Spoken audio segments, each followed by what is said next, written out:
Hi, it's Mike Petoskey with CMD Wellness. Today we're continuing on our series on what is first aid according to OSHA.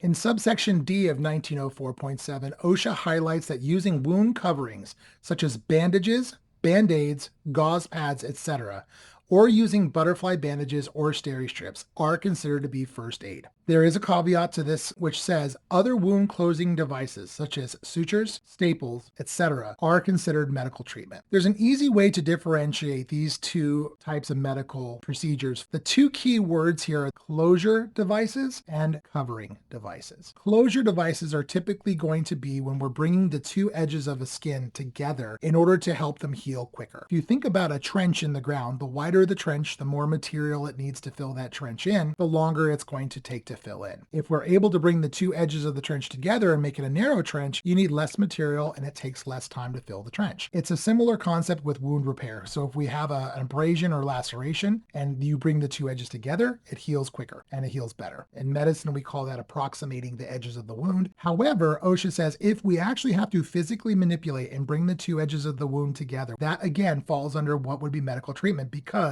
it typically requires somebody with either an advanced licensed, advanced equipment, or advanced training. So that's where wound closure becomes medical treatment. However, wound covering is something that Granny can do. Bandages, band-aids, gauze can fall under what would Granny do and would be considered first aid if we're simply covering the wound. Now, the weird gray area on this is the steri strips, because steri strips very commonly can simply cover a wound and just kind of protect it and keep it clean and dry. Steri strips can also be used to help keep edges together of a wound. So this is where we have a lot of questions between safety and medical. Medical providers that are not familiar with occupational medicine struggle with this too. If steri strips have been said that we're allowed to use them, then we can use them and we can call it first aid. If you can get some training on how to do steri strips really well, and if the wound is the kind of wound that can be brought together simply and easily with steri strips, put the steri strips on it, call it first aid. If the wound is such that it's too far apart and steri strips simply won't work, then you have to close the wound with either sutures or some staples or Dermabond glue. Any of those options would require a provider to close the wound properly with advanced licensed training and equipment. So if this tip helped you and you're interested in learning some more, please follow us on cmdwellness.com.